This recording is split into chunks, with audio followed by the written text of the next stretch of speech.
how credit card debt affect the power of the purchasing a home. Absolutely. That's what we're really talking about. I'm really excited to talk about this because we had read that credit card debt is rising, and this definitely affects your credit. In fact, we saw from 2022 until the end of 2023, the average credit card debt in America was how much? $7,951. And this is based on the U.S. Census Bureau and the Federal Reserve. And understanding factors such as how old you are and your income, how does that affect your credit card amounts is all different. Exactly. So so the portion of the credit card debt consumed to consumer spending averaged almost $9,567 per consumer. And that's a lot of debt out there that if you just look at it generally. So we wanted to kind of break down how does this debt affect you when you're buying a home? Exactly. This is the whole video that we wanted to go in nitty-bitty of the calculation and tells you what you can afford. And now we wanted to define basically the consumer debt. You already said it. No, right. We've already talked about in other videos. We did a student loan. We did an auto mortgage. Obviously, these videos are geared for you to be able to get a mortgage. But credit card debt in conjunction with payday loans are really kind of what the focus of this video is on. Now, yes, there is debt that we have to distinguish if you were using your business investments and government operations. So that is really kind of something that we have to put in there because there are some people who, put stuff on their credit card every month, but they pay it every month. So that's not really real debt. So anyway, before we get into the details of credit card debt, I think we should do our introduction. Let's do it. Let's hit it.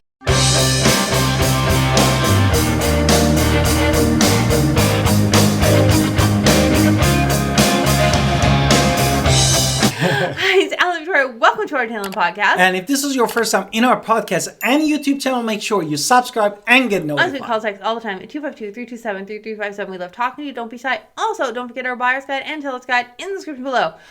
Now I want to talk about the details. Exactly. Details we already said an average was $79.51, and this comes from the census of the America. And what is the historical trend of the? Tell me. I doubt a lot. Basically was $74.99 or almost $7,500 in 2019, and it dropped in the first quarter of the 2020-21, which was the beginning of the COVID, to $6,209. And after that, after the COVID, as we said, it went all the way almost to $8,000, this credit debt. Now, when you're talking about why do we care about this when we're looking for a mortgage? Because there's something called debt to income ratio. Exactly. Now, this is a personal financial measure comparing how much your debt, how much you can afford. And there's two types. There's front end and back end. And I'll let my husband talk a little bit more about front end.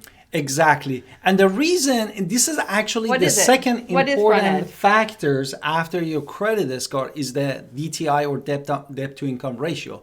The front end actually is concerning expenses like including mortgage, property tax, insurance, or HOA fees. So the price of that house in and of itself is the front end, and that's what most mortgage calculators base on. Now, there's also something you have to consider is your back end. How much debt do you have that's going to affect your home buying purchase? So you might think on one website it says I can get this amount of money, but really when you go to the mortgage person, they're going to tell you this, and it all has to do with your debt. And so people get scared of talking about money, and that's one of the things I don't think you should be afraid of it. You should confront whatever it is head on and then take control of your life. Taking control of your finances is an amazing power that you have inside of you that you can do. So let's talk about how we calculate that. Exactly. How the mortgage or loan officer, they're going to calculate it. Basically, they sum all of your housing expenses that we said, this is front end, and also all other debt that could be the back end, like any type of personal loan, car loan, or credit card loan. And we're going to go into the details using examples of 60, 90, and 100,000 to see how much that changes. Exactly. And they sum it, and then they divide it by your income, which is your gross income before applying any taxes. And then they come up with a ratio, no? Mm-hmm. Okay, so let's talk about if you have a simple income of $6,000 a month, your housing expenses are going to be 20% of your total, so it's $1,200, and your total debt would be $1,800. That's 30% of your debt. You're in good shape at this point to buy a home. Exactly.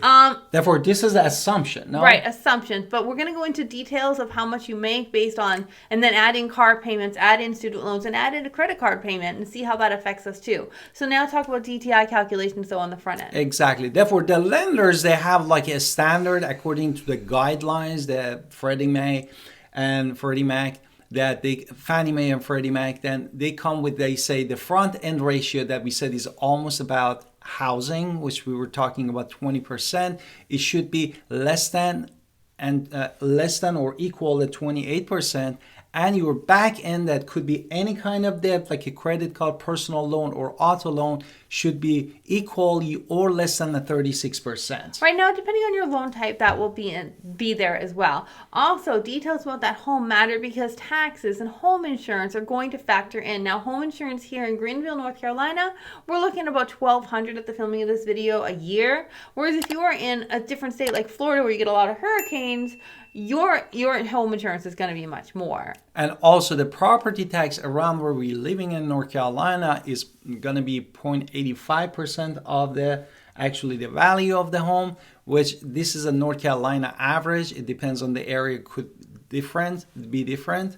And what else you wanted to add? Now I want to start going into our scenarios, because that's where I think the numbers really don't lie anymore. And these aren't necessarily anybody. We just made up some statistics and said, okay, for example, if you are making $60,000 and you have no debt whatsoever, how much can you afford? Basically, the initial affordability is $243,000. Right, no? And that's at $60,000, which isn't bad. Now, if you just...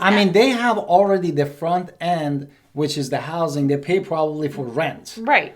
Now, again, we're just using averages here. Now, with your student loan debt, if you take that $243 and then you just add in, you pay $250 a month for student loans, what does the number change to? The number changes from $243 to $214,000. So you can see $250 a month payment affects your credit, affects how much house you can afford. $30,000. Right, and these numbers are based on the market actually before the interest rates drop, so it might be a little more when you're filming, which is good for you, which is amazing. But I'm just giving you how student loans affect your purchase power.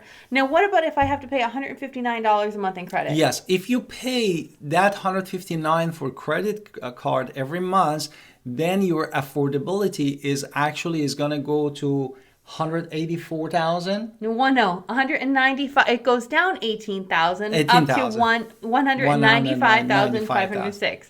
Now, exactly. If you have the $1,000 car payment, which you think is basically the 2023 standard, because houses price car went up. So how much does that affect your Therefore, credit? now you're coming from the $243,000 that we talked before the debt. You're going to come all the way to $107,000. Now, that includes if you have that $250 student loan and, of course, $159 credit card. So you can see how much debt affects your purchase power in this way. So we went from $250 to $400 to $1,400 a month that you owe in debt other than your house. Exactly. Now we're going to go with another scenario if your income is $90,000, no? Therefore, definitely greater income is going to affect your debt to income ratio, and as a result, you're going to afford more house, no? Mm-hmm. And what it is? Again, $475.44 with no other debts. Now, if we add in $250, that will drop you to $250 a month. Student loans, on average, $433,860. Exactly. And if you have that credit card of $159, which is like an average that is based off the data that we came up with, is basically you're going to go another like a $18,500 lower, and we're going to get to the $411,850. Now, if we add in that $1,000 car payment as well, we have dropped from that $470 all the way down to $265,114, which we can still get you a house here in Greenville, North Carolina, but that's unaffordable in most places. So I just want you to see how much debt affords everything. Now let's talk about if you make $100,000, which is only $10,000 more that you make from $90,000, but it does change the numbers again. Exactly. Therefore, if you have that, and you have that reasonable debt to income ratio that we talk about front end and back end, you're going to afford $523,124. No? Right, but just with the $250, where did we get $250? Because that is the average student loan payment people have. So that dropped it down to $486, $440. So you can see already a $40,000 drop based on a $250 a month payment. And if we add that average credit card debt, which is $159 per month, then you're going to drop another $18,500 and the power of the purchase, and you're going to get to $464,430. And then if you go down to, again with the $1,000 car payment, we are down to $317,695. So you can see how much debt affects your purchase power. Exactly. Now, we wanted to talk about the real world. Yeah, we want to talk about how all these numbers are just kind of made up right now. Interest rates change on a second by second basis. Tax rates change every single year. Insurance costs change yearly as well. Your personal financial situation will also affect everything different. We just wanted to show you how debt affects, and that is really the purpose of this. And if you can take over your financial payments, you are in a better situation 100%, because you can buy more, you can have a nicer house, you can have a nicer life, and that is always something everybody wants. So we're happy to help you. We're just, that's why we make these videos about credit. And don't forget to call us at 252-327-3357 and leave us a comment. We love to hear your voice and see what is your insight is, and see you in the next podcast and video. Thank you.